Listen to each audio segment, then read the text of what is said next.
الحمد لله نحمده ونستعينه ونستغفره ونؤمن به ونتوكل عليه ونعوذ بالله من شرور أنفسنا ومن سيئات أعمالنا من يهده الله فلا مضل له ومن يضلله فلا هادي له ونشهد أن سيدنا ومولانا محمدا عبده ورسوله أما بعد فأعوذ بالله من الشيطان الرجيم بسم الله الرحمن الرحيم وإذ قال إبراهيم رب أرني كيف تحيي الموتى قال أولم تؤمن قال بلى ولكن ليطمئن قلبي قال فخذ أربعة من الطير فصرهن إليك ثم اجعل على كل جبل منهن جزءا ثم ادعهن يأتينك سعيا واعلم أن الله عزيز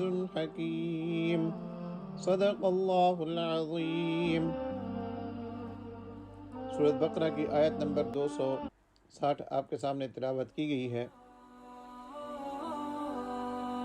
قرآن مجید کے اندر بہت سارے واقعات حق تعالی نے ایسے ذکر فرمائے ہیں کہ جن کو ہم پڑھتے ہیں اور ان کو سمجھتے ہیں تو ہمارا ایمان تازہ ہو جاتا ہے، حق تعالی کے ساتھ محبت بڑھ جاتی ہے، حق تعالی کے ساتھ رشتہ اور تعلق مضبوط ہو جاتا ہے۔ ان میں سے ایک آیت یہ بھی ہے جس کا ترجمہ میں آپ کے سامنے کرتا ہوں، اور پھر اس کے بعد آپ کے سامنے وہ مطلب اور ترجمہ جو مرزا غلام محمد قادیانی نے اس کا مطلب بیان کیا ہے وہ رکھتا ہوں، تاکہ آپ کو سمجھ میں آئے کہ ہمارے درمیان اور قادیانیوں کے درمیان کتنا فرق ہے، کہ جس قرآن مجید کی جن آیات سے ہمارے ایمان میں اضافہ ہو جاتا ہے، حق تعالی کے ساتھ تعلق بڑھ جاتا ہے، ان آیات کا مطلب جو مرزا غلام محمد قادیانی نے بیان کیا ہے، آپ جب اس کو سنیں گے تو آپ کو کفر ناشتا ہوا نظر آئے گا۔ آپ کو پتہ چلے گا کہ یہ قرآن مجید کا جو مطلب بیان کیا جا رہا ہے یہ قرآن کا مطلب نہیں ہے، یہ تو سراسر کفر ہے۔ اب ذرا آپ اس کا ترجمہ اس آیت کا سنیں۔ حق تعالیٰ فرماتے ہیں، آپ یاد کریں اس وقت کو جب ابراہیم علیہ السلام نے کہا، اے میرے رب مجھے دکھا کہ تو مردوں کو کس طرح زندہ کرتا ہے۔ اللہ تعالیٰ نے فرمایا کہ کیا تجھے یقین نہیں ہے، تجھے اس پر ایمان نہیں ہے؟ حضرت ابراہیم علیہ السلام نے فرمایا کہ کیوں نہیں، لیکن میں اپنی اطمینان قلب کے لیے کہ میرے دل کو اطمینان اور سکون مل جائے دیکھنا چاہتا ہوں۔ تو اللہ تبارک و تعالی نے فرمایا کہ 4 پرندوں کو لے لو، ان کے ٹکڑے کر ڈالو، پھر ہر پہاڑ پر ان کا ایک ایک ٹکڑا رکھ دو، پھر انہیں پکارو، تمہارے پاس دوڑتے ہوئے آ جائیں گے۔ جان لو کہ اللہ تبارک و تعالی زبردست حکمت والے ہیں۔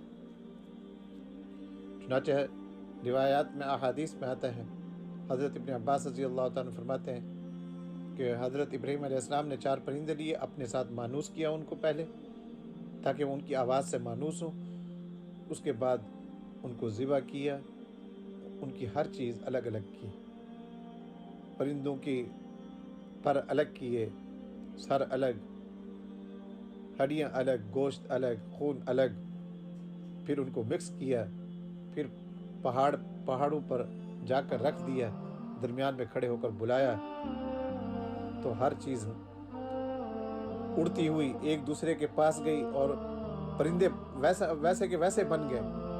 کسی کی کوئی سر یہاں پڑا ہوا تھا، پاؤں دوسری طرف پڑا ہوا تھا، ہڈیاں ادھر پڑی ہوئی تھی، گوشت ادھر پڑا ہوا تھا، خون ادھر پڑا ہوا تھا، پر ادھر پڑے ہوئے تھے، تو سارے پرندے ویسے دوڑتے ہوئے حضرت ابراہیم علیہ السلام کے پاس آ گئے۔ سبحان اللہ، یہ حق تعالی نے اپنی قدرت کا کیسا نمونہ دکھایا، اور حق تعالی نے حضرت ابراہیم علیہ السلام پر کیسا، حضرت ابراہیم علیہ السلام کے ہاتھ پر کتنا بڑا معجزہ ظاہر کیا۔ اب ذرا دیکھتے ہیں کہ مرزا غلام محمد قادیانی نے اس کا کیا مطلب بیان کیا۔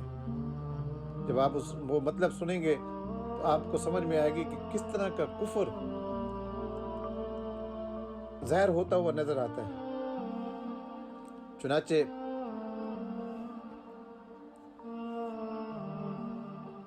وہ اپنی کتاب ازالہ اوہام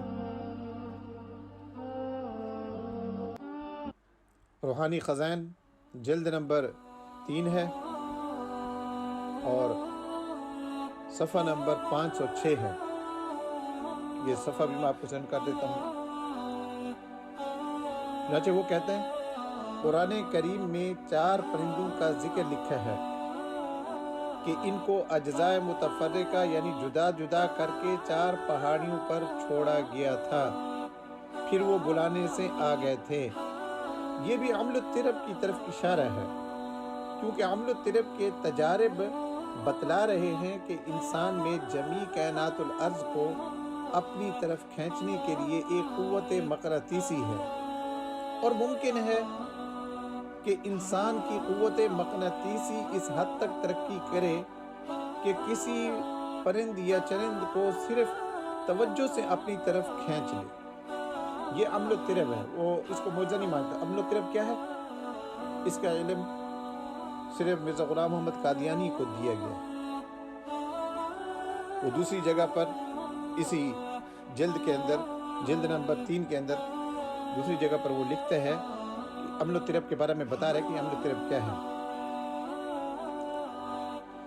یہ جو میں نے مسم ریزمی طریق کا عمل الترب نام رکھا، مسم ریزمی جو جادو کی ایک قسم ہے، تو کہتے ہیں مسم ریزمی طریق کا عمل الترب میں نے یہ نام رکھا ہے، جس میں حضرت مسیح بھی کسی درجہ تک مشق رکھتے تھے۔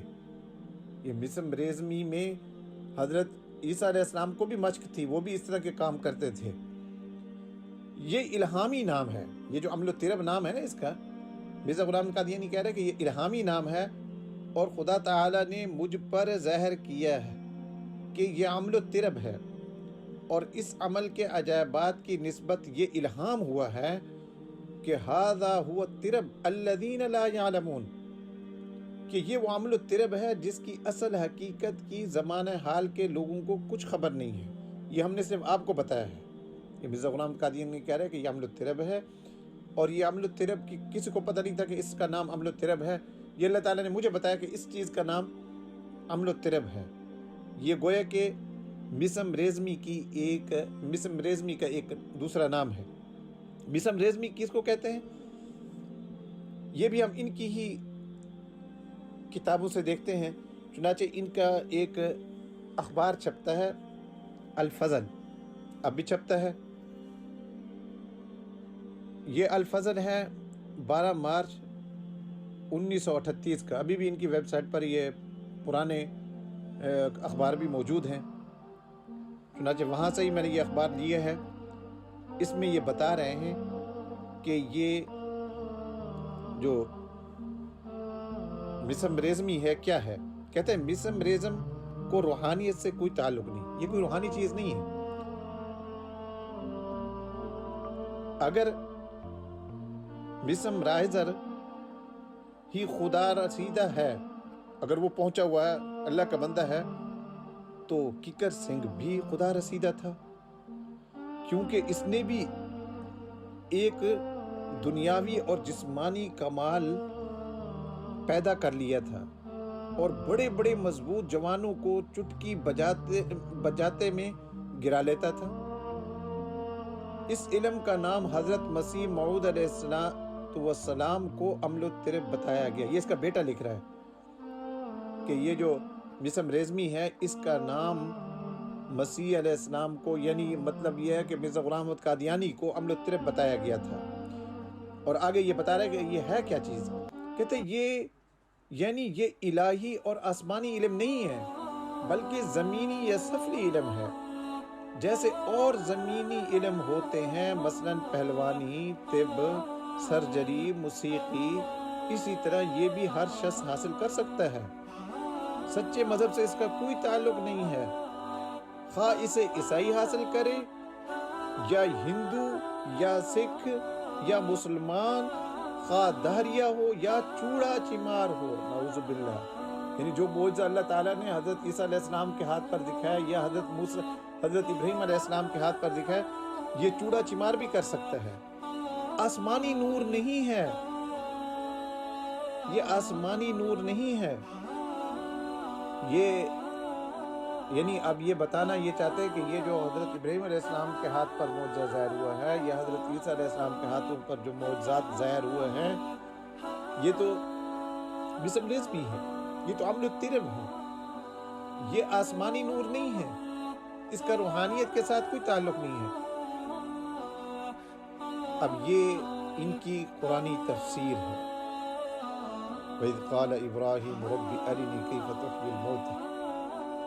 اب یہ کہتے ہیں کہ ہم جو قرآنی تفسیر کریں وہ مان لو، خاتم النبیین کا مطلب جو ہم بیان کریں وہی مان لو، ہم عیسیٰ علیہ السلام کے بارے میں جو کہیں کہ ان کو وہ وفات شدہ، جو مطلب ہم بیان کرتے ہیں وہی مان لو۔ 1300 صدیوں تک جو پہلے مفسرین بیان کرتے آئے ہیں، جو مطلب ہمارے سامنے آیا ہے وہ مطلب معتبر نہیں ہے، اس مطلب کا کوئی اعتبار نہیں ہے، اس مطلب کو مانو جو مرزا غلام محمد قادیانی نے کیے ہیں۔ انہوں نے دین کی ہر چیز کو بگاڑ کر رکھ دی ہے، جن چیزوں کی وجہ سے ایمان کے اندر اضافہ ہوتا تھا ان چیزوں کو بھی کفر کے اندر تبدیل کر کے رکھ دی ہے۔ تو یہ میں صفحات بھی آپ کو سینڈ کر دیتا ہوں، بھیج دیتا ہوں،